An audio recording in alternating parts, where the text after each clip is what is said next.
Welcome to Nailed It, a podcast featuring business tips from industry leaders, presented by Clever Punch. Here's your host, Jade Flogersy. Welcome to today's episode, where we're going to dive into stories of industry leaders and innovators shaping our communities. Today, we have the pleasure of speaking with President Joey Kochanski of Woodcliff Builders, a company that just celebrated its remarkable 12-year anniversary.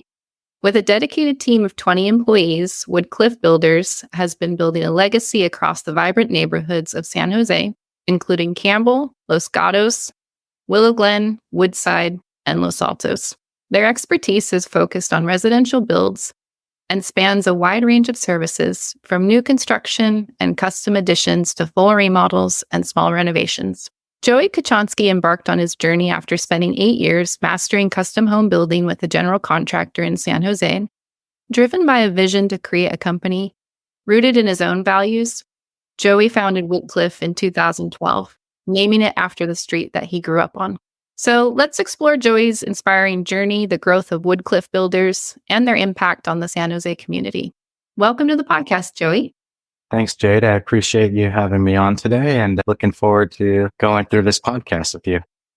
Cool, me too. So tell me, when did you decide you were going to be a builder?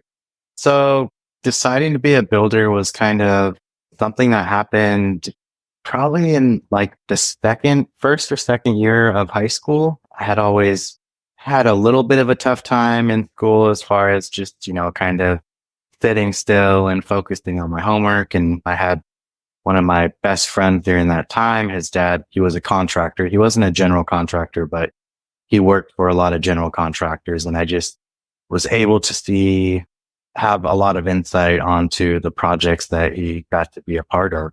And I really enjoyed seeing those projects in high school. And even like in middle school when we were hanging out, he was always had free times on Friday. Looking back on it now, I can tell he was probably still weighed down with a lot of stress of the phone constantly ringing and keeping up with all the projects he had going. But I think I always liked working with my hands. I think in 8th grade, actually in middle school, I had taken a woodshop class and I really loved the woodshop class. I liked using the tools, building things. It's just so satisfying. And then as I went through 8th grade, the high school I got into actually wasn't my first choice of high schools, but all my friends were going to a different high school. And I was kind of where I lived was kind of zoned out of this other high school.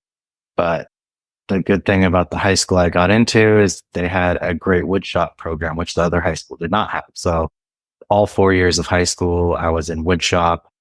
The last 2 years of high school, junior and senior year, I was also in advanced woodshop.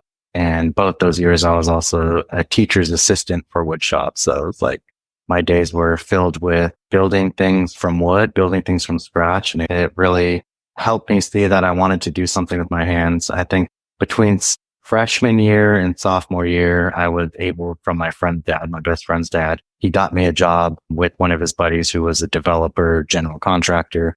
And he got me a job basically working in the summers. So I was able to go see and work with these framers and carpenters that were just building these really cool houses. At that time, I was very much used as a laborer. So I really did start from the bottom. I was sweeping jobs in high school. On the summers, I was there pretty much sweep and clean up jobs all day long. But I got a lot of experience being on the job sites in high school. And at the time, it was paying me a lot more money than any other job I could have gotten as far as like a summer job. So it was very enticing, and it was really nice to be a part of a team. Like I felt like I was a part of the team, even though I was working in the summers. But by the third summer I worked for this company, I felt like I was really a part of the team. I got one of the lead, like the superintendent on one of the job sites. I remember that summer, oh, you don't have tool bags. He went out and bought tool bags, a tape measure, and he bought me a power saw. And I'm like, oh, wow, this is really cool. So, and he bought me those tool bags. My boss, the owner of the company, saw that I had those tool bags and I was still in high school. And he said, you know what, you can start working with the guys picking up and actually using those tools. That'd be great. Put the broom down. It all kind of started from middle school, really, was when I decided I really liked working with wood. I liked, at the end of the day, in residential construction, was seeing like how much you can achieve in just a day and like look back at it at the end of the day and say, oh, I built that or I did that. And it always felt really good to do. So as I went through my senior year, I had taken a couple admissions tests to some colleges, but I really was kind of like, I want to be a carpenter and I want to have my own business someday. I want to be a general contractor someday and do what my boss was doing at the time, building these large custom homes. And it's very appealing. Yeah. I love hearing that because just with the kind of the current state of our kids in high school and careers that they're looking at, so many are going into different industries, into tech, and a lot want to be entrepreneurs and all these different industries. But I love hearing about just your experience of getting interested in the trades. And I love that your school offered something that appealed more to your strengths and your interests, and that it was some really nice stepping stones put in place to help you have that interest in middle school and then through high school, and then to start getting experience on the job and to start gaining, it sounds like gaining your confidence, like with the guys on the team and gifting you the tool belt. At what point did you decide that you wanted to own and manage your own company and take that step from working for somebody to having your own business? What was that like? That was kind of, so immediately after high school, I had a senior trip planned with some buddies, and we went on this senior trip, and all my buddies at the time were kind of, after that senior trip, were just kind of getting relaxed for the summer, and they're getting ready to go away to the colleges that they're enrolled in and move out and get their dorms. And mine was like, didn't really have any plans, but I knew I was going to be working full time, and I knew I had the opportunity to work full time as not just a laborer now, but a carpenter. And that was kind of what I did. I went on a 5-day trip right after the day after graduation. And then I immediately started working full time. I remember I got back on a Sunday evening. I was like, okay, Monday's my first day being in this full-time position offering. And at the same time, my parents were very much like all the way through high school. We're like, okay, you can work as a carpenter, but you need to, if you want to continue, you need to go to college. You need to do X amount of credit, go to the junior college, and then try to transfer into that university of your choice. Like that's really where you need to go with moving forward, because having a college degree it's a major, also a stepping stone, I think, for any parent as far as what they want for their children. And for me saying, no, I just want to be a carpenter, I'm thinking in my head, my boss didn't go to college. I don't need that education. It's all going to be learned on site, was kind of what I was telling myself and wanting to believe myself. So immediately after my senior graduation, starting to work full time, I kind of figured out that I had to really work extra hard, because now I'm working a full-time job as a carpenter and also doing these classes where I had to go to school at night, which was like the last thing I wanted to do after being in the sun all day, working as a residential framer on these big projects that we're doing that were all outside, and doing the school while working. It was working. I just couldn't do like a full school load. So I really knew that I had to like work my butt off to be able to achieve something that I really wanted, which my ultimate goal was being a general contractor. Becoming a general contractor, it's basically you have to get your license. You have to have work experience, or you have to have college experience, like a college diploma, and a mixture, like a hybrid of work experience and a college diploma to apply and get a general contracting license. So I continued to work. I was going to school, not taking it super seriously, but after like 4 or 5 years of now working full time and seeing now my friends are kind of graduating from college, they're finishing up their college, and now they're all looking for jobs. And I'm like I have all this work experience. I was like, well, I need to kind of graduate from maybe just being an employee for an employer. And at that time I was like, okay, well, maybe I can achieve the college goal by moving down to San Luis Obispo, because I really wanted to go to Cal Poly. And that was one of the schools I didn't get into right out of high school. And I had accrued during the time some general education credits to try to transfer into Cal Poly for the construction program. So I moved 4 years after high school down to Cal Poly. I was going to go to the junior college down there. So the school counselor was like, okay, well, if you go to Cuesta Community College, you can take the construction technology classes and then transfer into Cal Poly much easier than if you're just taking standard general ed classes at another junior college. So I tried that for 2 years. I didn't get in to Cal Poly. So, but during that time, I was also still working in the summers, and I was also still very much studying for my contracting license. And on the second summer, when I was like, okay, I didn't get into Cal Poly after 2 years, now 6 years out of high school, I decided to take my contractor's license test, because at that point I met all the requirements before I could actually get approved to get a general contracting license. I had my work hours. I had all work hours, the sign off from my superintendent that saying I worked those hours. And I also had the minimum age requirement, which I believe at the time was 25 years old before they really come back and audit to see if your work hours really aligned with the actual work hours of what your employer or whoever's signing off on you says.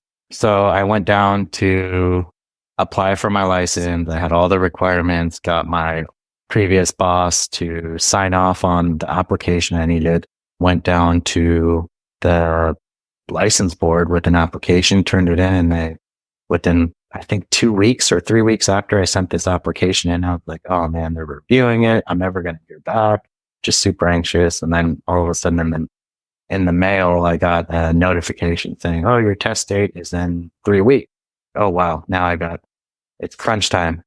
So I found like a contracting license school, like locally, that has these crash courses on the weekend. So I took the crash courses before this test, which was basically they gave you samples of what they thought would be on the license test. And you take these tests for 3 weekends in a row, Saturdays and Sundays. And they had these 9-hour classes you'd go to. The most redundant thing I've ever done, but I went into my test, took the test, passed the test, got my contractor's license, and at the time still working for my old boss at the time. I told him I got my license. He's like, oh, that's cool that you have your license, but I'm here for you. I know you're still going to work for me. And that kind of rubbed me the wrong way, because he said, you'll never be as successful as I'll be. And that kind of lit a fire under my ass to be like, no, I've done a lot for you and you've done a lot for me by signing off to let me get this, but I don't really want to be talked down to, and I'm not going to take that. I want to be a general contractor. I wish I had more support from him, but looking back on it right now, it's kind of what gave me the drive to move forward and be like, no, I have my license now. And I just started out, I was like, simultaneously while I was working for him, I was doing little odd end side jobs here and there. And then I got a couple big opportunities that came up. And that's when I'm like, you know what? I'm going to just go out on my own now, because I couldn't get over the fact that he was like, oh, you'll always come back to me for work because you're not going to be successful in what you do. And still to this day, I'm like, I will do everything I can not to fail as a business owner. But at that time, I think there's a lot of also ego involved, right? Where it's like, someone says something to you, lights a little bit of a fire, and you're like, oh, watch this. Being 25 years old, you want to think you're king of the world. So there's been a lot of learning curve. I feel like I'm learning every day. Now we're over 12 years in business now, and the team's grown exponentially. Whereas when we first started, it was me and one other employee who was a friend. And we started doing all these odds and ends jobs. And I then hired my second employee, who is still with me today. And he's one of our lead superintendents on the job site. So it's been a big growing curve, and I've learned quite a bit from it. Now I'm less bags on and I'm more in the office helping manage this stuff. And I think also looking back on it, this is where the college education might have helped a little bit better business degree, but we take every day, just one day at a time. Honestly, it's just 1 year at a time, and it's constant learning curve. The more employees, the more complex the projects get, the larger the jobs get. There's just so many curveballs that are constantly coming out. I think I work well under pressure, and learned that just from, I think maybe it was the work ethic I had in growing up in construction, because kind of a cutthroat workplace where not at my company now, not at Woodcliff, but like other general contractors, I think it's just like they come on the job, or people get this vision of general contractors just being these overly stressed tyrants that are just like slave drivers with all the guys, and they're just cracking the whip every day on everyone, yelling at everyone. And that was very much how my old boss was. And I was like, feel like if he was just a little bit nicer to everyone that was around him, if we could have a workplace where everyone's just respects everyone and can trust the people that work around them, that makes for a good workplace. That's just kind of what I've gone with since then. That's cool. I love hearing the journey and all the pieces that contributed to it, and how, like you said, it was so challenging at the time, but you get to a point where you're actually so grateful for those circumstances. Like you said, if that wasn't the relationship with your boss, you wouldn't have been motivated to prove to yourself that you could do it. And two, it sounds like while it wasn't maybe the best environment to work under, it seems like you learned so much more about the way you don't want to do things versus maybe the way if things are done well. So it's all part of your journey, right? So I'm curious, after now Woodcliff being in business for 12 years and hearing about the changes that you've gone through, the way your team's grown, how every year kind of has new challenges and new obstacles to learn and overcome and improve on. What do you think makes people want to work with Woodcliff Builders from a client perspective? Why do you think they choose to work with you? What do you think appeals them to the company? Yeah. So I think like with our clients now, like I feel what is appealing about Woodcliff is now that in the last 5 years, we've developed a design team. So we're kind of like a full turnkey outfit. We offer everything, all the pre-construction services. So, and then we take you right through into construction, and we do the design because we do the construction. We don't typically want to do just design work for clients where we offer design services so we can go into construction, go into contract with a construction contract. But this adds a lot of value to the company and to a lot of value to our clients that are willing to trust Woodcliff to take them from conception of design, taking this idea that they're drawing on the back of a napkin, putting it in paper, and now we're finishing this thing up and handing them the keys over on their project, whether it's a year later, a year and a half later, because of permitting and the design phase. We have a very rigorous and detailed design team that goes through everything. So before we start construction, we know what doorknobs going on, what paint colors are going in place, the cabinet, the slabs, the tiles, all the plumbing fixtures, electrical fixtures. We source all those materials during the design process, price out the whole job. So we basically, when we go into construction, we know exactly the cost of what the job's going to be. We have them sign a contract.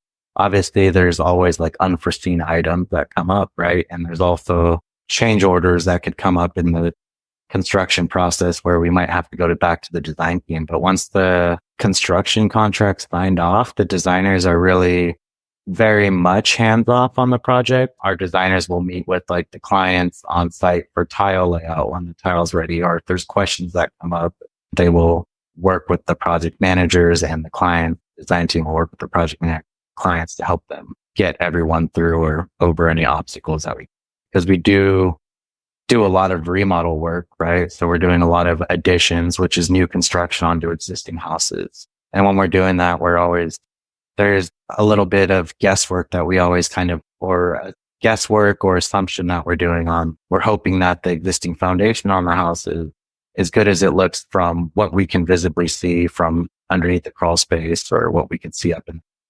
We add a lot of value and we take a lot of stress off our clients from having to go and source product, source tile, plumbing fixtures. Cause when I first started this, I would just do the construction end of it. And we're like, okay, I can do this job for $300,000. I need to have all the plumbing fixtures here in 2 weeks. I need to have all the doors here in 3 months. And then the plumbing fixtures get there, the doors get there, the tile, everything is backwards or wrong or incorrect. So now I'm in construction and it's client provided plumbing fixtures, client provided electrical fixtures. They forgot to order them or they forgot to send the stuff over to me for verification or something gets missed and now our job is just halted and I have nothing to do for 2 weeks because I can't do sheetrock until all the windows and doors are installed or something like that. So the design kind of came further down the road as I was figuring out all these obstacles. Another piece of the design is having the ideal clients that come to us that trust us. We can work within a client's budget. If they're willing to share a budget with us, we'll say, okay, we can work with what you're willing to spend on your remodel project and we'll guide you through. So we're not going to draw you up a full set of architectural plans and get to the finish line and say, oh, this is going to be $1 million project. We know your budget's 500,000, but this is what we came up with. We're pricing out each piece as we go so we can ensure our clients that we're meeting their expectations of a budget and B, like all the final outcome of the. It's a little easier said than done because, we always have to educate our client throughout the whole process and make sure that we're not overly designing something because that's very easy to do. Get lost in translation. We'll have to design things. Our clients will have a design meeting with the designers. They'll get super motivated on picking this Italian handmade tile and the German plumbing fixtures and go to price those out. And for that % more than what we had kind of allotted for your spend on those stuff. So let's kind of pull it in a little bit and see how we can get you the really nice plumbing fixtures, but find you a comparable tile because there's thousands of different manufacturers. The design build model is so appealing. Like you said, if anyone has familiarity with the industries, they understand the challenges that come with the two services being under separate houses, under separate roofs. So to have that offering for your clients of everything's under one roof, there's no miscommunications. And like you brought out, a huge value of that is things don't get over-designed. Like you said, the money that could be wasted drawing up all those specific finishes and then come to find out it's not even in the budget.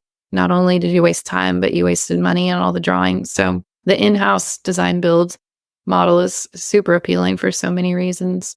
And it's what I appreciate just looking through your work, the portfolio, being in the San Jose communities and neighborhoods is that's kind of a luxury to have both of those services under one roof. But it also seems like you appeal to a lot of families, a lot of first-time home buyers. I don't know. When I was looking at that, it helped me to see that doesn't necessarily mean that it's out of a first-time homeowner's budget to work with a company like yours and still get that level of service. And so I'm curious, what types of projects do you love working on? What types of projects are the best fit for Woodcliff Builders?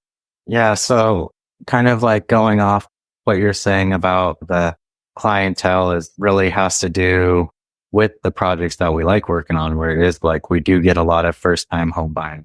Someone that understands value. I feel like in the Silicon Valley, in this area, there is, I guess our services could be considered like a luxury piece. And if a client can understand what value we bring, then they're willing to pay for using us as their design, because you can just be flooded and so overwhelmed as a homeowner, even a first-time home buyer, right? You're spending on average for a house in Silicon Valley, I think it's like $1.3 or $1.4 million, and that might be a total fixer-upper. So clients are coming in, they're purchasing these houses that they might have 2 or 3 young kids, and they're buying a 2-bedroom house that they need to, because that's what they can afford in a decent neighborhood where they can send their kids to school. But they need to add, a 3rd bedroom, a 4th bedroom, or just redo the whole entire interior of the space so it makes sense for them. So that being said, like a lot of our clients they understand that value, that luxury piece, because they're sitting there working their buns off trying to make money to afford the remodel. And they're also, probably have this mortgage that they're buying. So yeah, a lot of our ideal jobs that I like to work on are, the standard 1,000 square foot bungalows that you can buy around the smaller towns and cities around here.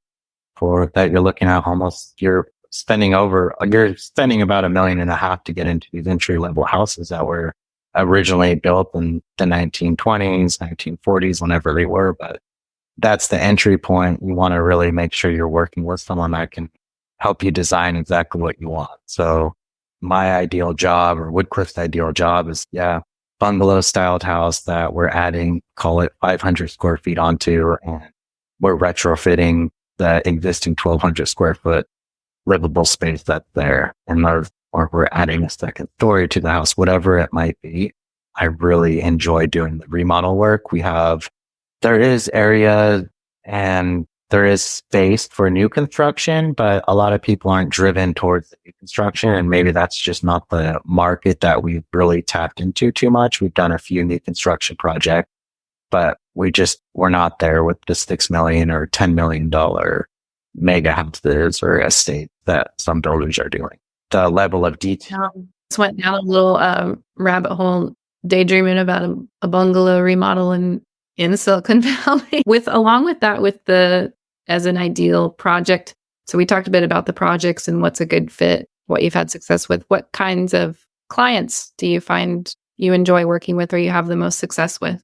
So clients that we have the most success with and enjoy working with is someone that can put trust into Woodcliff as their designer, budgeting designer, and their budgeting contractor to ensure that we're getting the job done. We've had a lot of projects also that we've taken in where we have clients that come to us who have had architects in the past and designers, and they designed this awesome project that they really wanted, and they're going to other general contractors to price this job out, and they can't get the project for what they're told they would be worth by the architect or by this design team.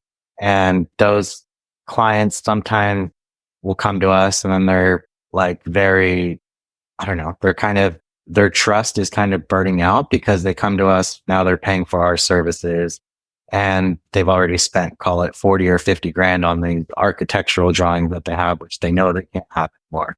They spent a year building out and designing that house that they've priced out with 5 different contractors and no one even comes close to the budget that they're willing to spend.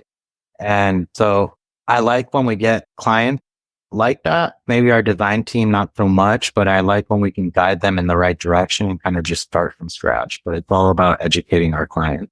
But the most ideal client is someone that probably hasn't already hired a designer, hasn't already hired an architect to work on the house. They just come to Woodcliff and they know exactly what they want. They want a 500 square foot addition. They have $800,000 to spend on this project. We come in and we're at $700,000. And then they're like, okay, we want to add X, Y, and Z. Or if we come in and we're at $900,000 as we're going through this design phase, we can at least tell them, well, hey, this is how we can save and cut back. Maybe you don't need 3 master en-suites in the house. Maybe we just make a hall bathroom for those 2 bedrooms. So we can always value engineer these projects. So there's a lot of things that come up in the design phase that can really make or break people's budgets, especially once we get like a structural engineer involved. If there's a lot of like earthquake retrofit and foundation retrofits we have to do, I mean, those things can really chew through a budget really quick. So I think where I come into play is like, I know foundation types, I know structural engineering plans, I know typically what the structural engineer is going to recommend for adding a second story onto an existing house that's set up for first floor foundation. So having kind of all these bits and pieces in-house of knowing how a house goes together, knowing that I can do a foundation myself, I can do the framing myself, or I've done that in the past. Do I want to do that today?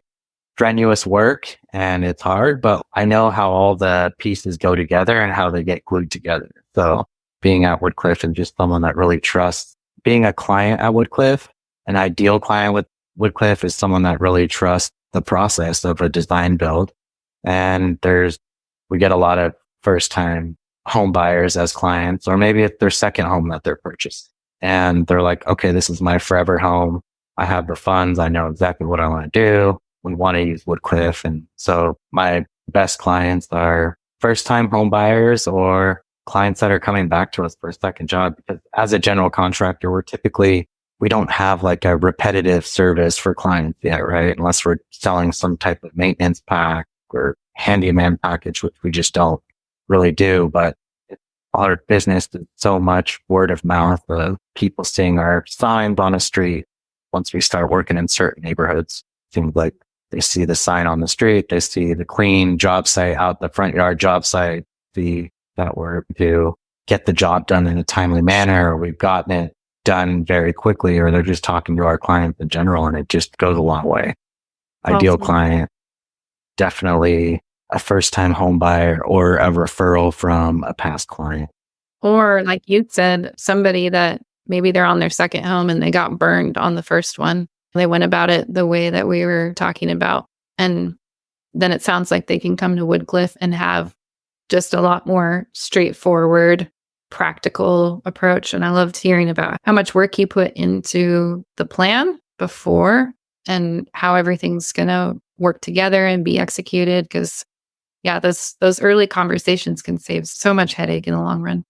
Well, thank you so much. This has been such a good conversation. If anybody's interested in learning more, the website is woodcliffbuilders.com, right?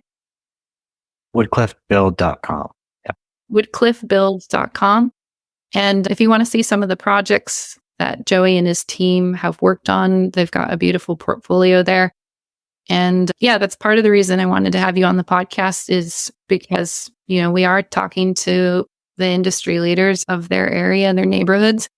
And anyone that has a chance to go on the website and see your work, you can just get a very good sense of the quality and also the trust from your team. Like when I was looking through, I'm like, yeah, if I needed my home built or remodeled, absolutely, I'd be reaching out to you. So cliffbuild.com.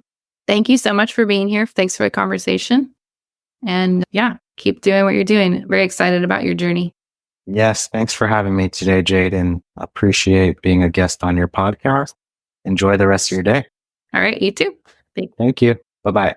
Thank you for listening to this episode of Nailed It, business tips from industry leaders, brought to you by Clever Punch. Nailed It is all about connecting with people, building relationships, and helping each other.